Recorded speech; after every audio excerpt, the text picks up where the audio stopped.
देवताय नमः. ओम नमो ओंकारेश्वर देवताय. ओम नमो ओंकारेश्वर देवताय नमः. ओम नमः शिवाय. ओम नमः शिवाय. अवधूत चिंतन श्री गुरुदेव दत्त. मंडळी, आज सोमवार, त्यानिमित्त तुम्ही मंडळी जी माझ्याकडे युट्यूबद्वारे जोडली गेली आहेत त्यांची शिवपूजा अभिषेक करण्यात आले आणि त्यांच्यासाठी आणि तुमच्यासाठी ओंकारेश्वर चरणी मी प्रार्थना केली की तुम्ही सुखी समाधानी आनंदी राहो, तुमच्या काय जी समस्या असतील त्या दूर व्हाव्या आणि तुम्ही सदैव आनंदी राहावं याकरता मी ओंकारेश्वर चरणी प्रार्थना केली. तर मंडळी, आज आपण विषय घेतलाय की पतिव्रता एकनिष्ठ नारी आणि एकनिष्ठ नारी असल्यानंतर त्यातील जी एक दैवी शक्ती असते ना, त्या शक्तीद्वारे आपल्या नवऱ्याला आपल्या ताब्यात कशी राहू शकते याविषयी बोलायचे. तर मंडळी, आता बरेच जे आता ही माझा कार्यक्रम पाहतात आणि खूप जोडलेली मंडळी आहेत, ती प्रत्येक सोमवारी आपली मनोकामना शिवपूजा ही करत असतात आणि जास्तीत जास्त मंडळी केवळ आपला नवरा आपल्या ताब्यात राहावा, आपल्या नवऱ्याने बाहेर कुठे सेन खाऊ नये आणि खात असेल तरी त्याने ते बंद करावं, आपल्या नवऱ्याने दारू सोडावी, वाईट व्यसनं असतील ती बंद करावी, याकरता बऱ्याचशा महिला ही मनोकामना शिवपूजा करतात. तर मंडळी, आता काही जणांना या शिवपूजेमध्ये यश पाहिजे तसं येत नाही, त्याचे कारण पाहणार आहोत. सर्वप्रथम लोक म्हणतेत म्हणून पूजा करायची. लोक म्हणतेत म्हणून पूजा करायला काही अडचण नाही, परंतु नुसती म्हणतेत म्हणून नुसती काम एक असं म्हणून कधीही करायचं नसतं. एक श्रद्धा, विश्वास या गोष्टी असल्या पाहिजे त्यामागे. लोक करायलेत म्हणून करायची नाही. आणि दुसरी गोष्ट म्हणजे आपण एखाद्या नवऱ्याच्या संदर्भात की आपला नवरा बाहेर खाली बाहेरच्या बाईच्या नादी लागलाय आणि त्याचा तो नाद कमी व्हावा म्हणून जर करत असाल पूजा, तर सर्वप्रथम आपण नवऱ्याला जसं आपण नावं ठेवतो ना, त्याच्याऐवजी आपण आपली शुद्धता पाळणं गरजेचं असतं. आपण एकनिष्ठ असणं गरजेचं असतं. आपल्याकडून सुद्धा वाईट पाऊल पडू नये याची दक्षता घ्यायला पाहिजे. कसं असतं, या एकनिष्ठापणामध्ये एवढी पॉवर आहे ना, एक दैवी शक्ती असते.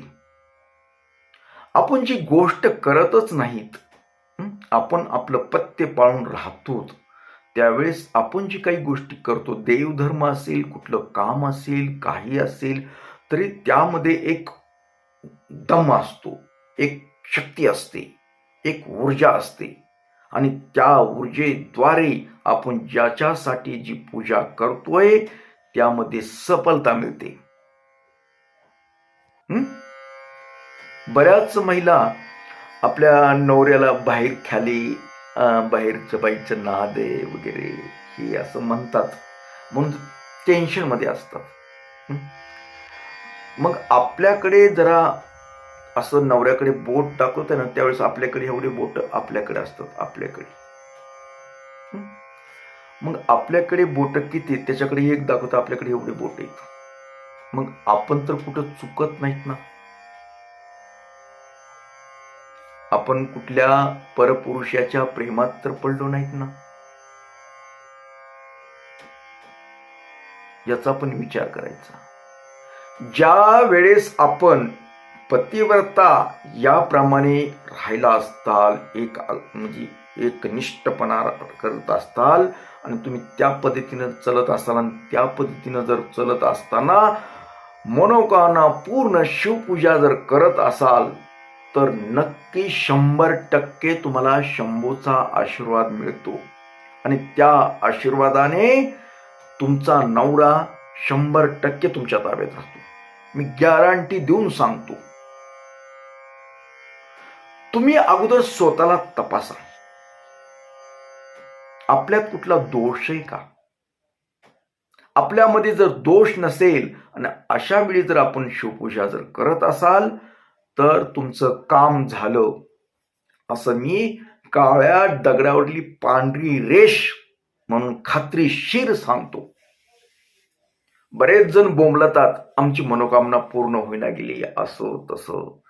ज्या वेळेस मी संशोधन करतो अशा गोष्टीचं, कारण मी मंत्र साधना करणाऱ्यापैकी ना, मी मंत्र साधना करत असतो, ही ज्यावेळेस वारंवारी आपल्याला ही व्यक्ती आपल्याला प्रश्न करते त्यावेळेस आम्हाला ते केस हातावर घ्यावं लागते, त्यानं बारकाईने पाहावं लागतं, ध्यान लावावं लागतं, एकाग्रता होऊन मला ते पाहावं लागतं याच्या मागे काय दडलंय,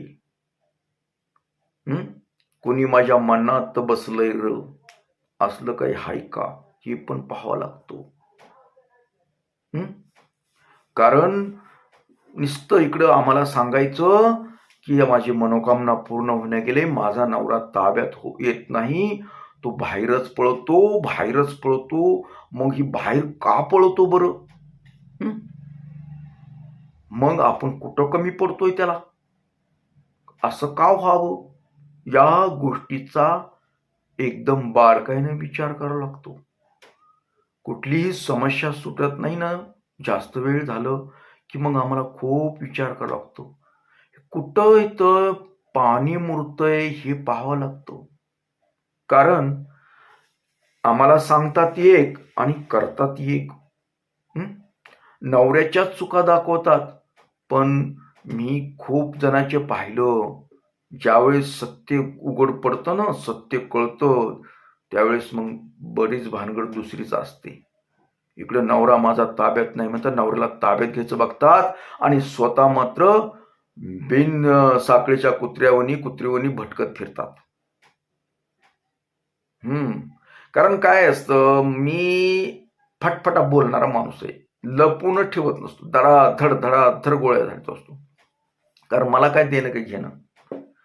त्याच्यामुळं मी काय म्हणतो तुम्हाला की अशा भानगडीत पडायचंच नाही.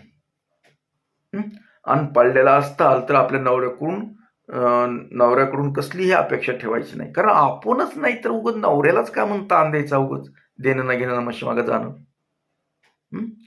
अगोदर आपण सुधरा आणि मग नवऱ्याला सुधारायचं बघायचं. खूप महिलांचे असलंच घोटाळे की आपण स्वतः काहीही करायचं आणि नवऱ्यालाच फक्त बंधनात ठेवायचं. असं नाही शक्य. तुम्ही स्वतःचं सुद्धा बंधन करा, कोणतं चांगलंय कोणतं वाईट आहे याचा विचार करा. उगाच नवऱ्याला नावं ठेवू नका. तुम्ही म्हणता नवऱ्याची काय वकिली करायला लागतं, नवऱ्याची वकिली वगैरे करत नाही मी वकिली जे चालतं, अगर जी काही मला दिसतं कळतं येतात, तुम्ही लोक सांगतात समस्या, त्यातून या गोष्टी मी सांगत असतो. तर एवढी गोष्ट लक्षात ठेवायची की नवऱ्याचाच सगळा दोष नाही, आपण बी त्याला एकदा संधी द्यावी सुधारण्याची. नसेल सुधारत मग द्यायचा विषय सोडून. आणि मनोकामना पूजा ही एक निष्ठेने आपल्या नियमाप्रमाणे व्यवस्थित करत जा. तुमची मनोकामना वेगवेगळ्या प्रकारची असू शकते, हेच प्रिय शरीरासाठीच असू शकतं असं नाही, वेगवेगळ्या त्याच्यासाठी असू शकते, ती पूर्ण होईल 100%. तर आता काय, आज पण आपला सोमवारचा मंदिरात कार्यक्रम चालू आहे. ग्रंथ वाचन, पारायण, रामायणाचं आता मला वाटतं सुंदरकांड संपत आलंय आता. तर त्यानिमित्त दर सोमवारी आपण जे काही प्रसाद वगैरे ठेवतो, तो प्रसाद आपण याही वेळेस प्रसादात म्हणजे महाप्रसादाचं आयोजन केलेलं आहे. सकाळी 10 ते 11 आणि 10 ते 12 पर्यंत शिवलीला अमृत या ग्रंथाचं वाचन राहील. त्यानंतर 12 ते 1:30 पर्यंत भावार्थ रामायण या ग्रंथाचं वाचन निरूपण होईल आणि त्यानंतर महाआरती महाप्रसाद करण्याचे योजिले आहे. तरी आपण सर्वांनी जवळपास असाल तर अवश्य या प्रसाद खायला आणि शंभूचा आशीर्वाद घ्या, एवढं मी तुम्हाला सांगू इच्छितो. आणि परत एकदा तुमच्या आरोग्यासाठी ओंकारेश्वर चरणी प्रार्थना करतो आणि आपला निरोप घेतो. जय हिंद, जय भारत. सुखी राहा आणि समाधानी राहा आणि आयुष्य चांगलं जगत राहा, आनंदाने जगा. No tension.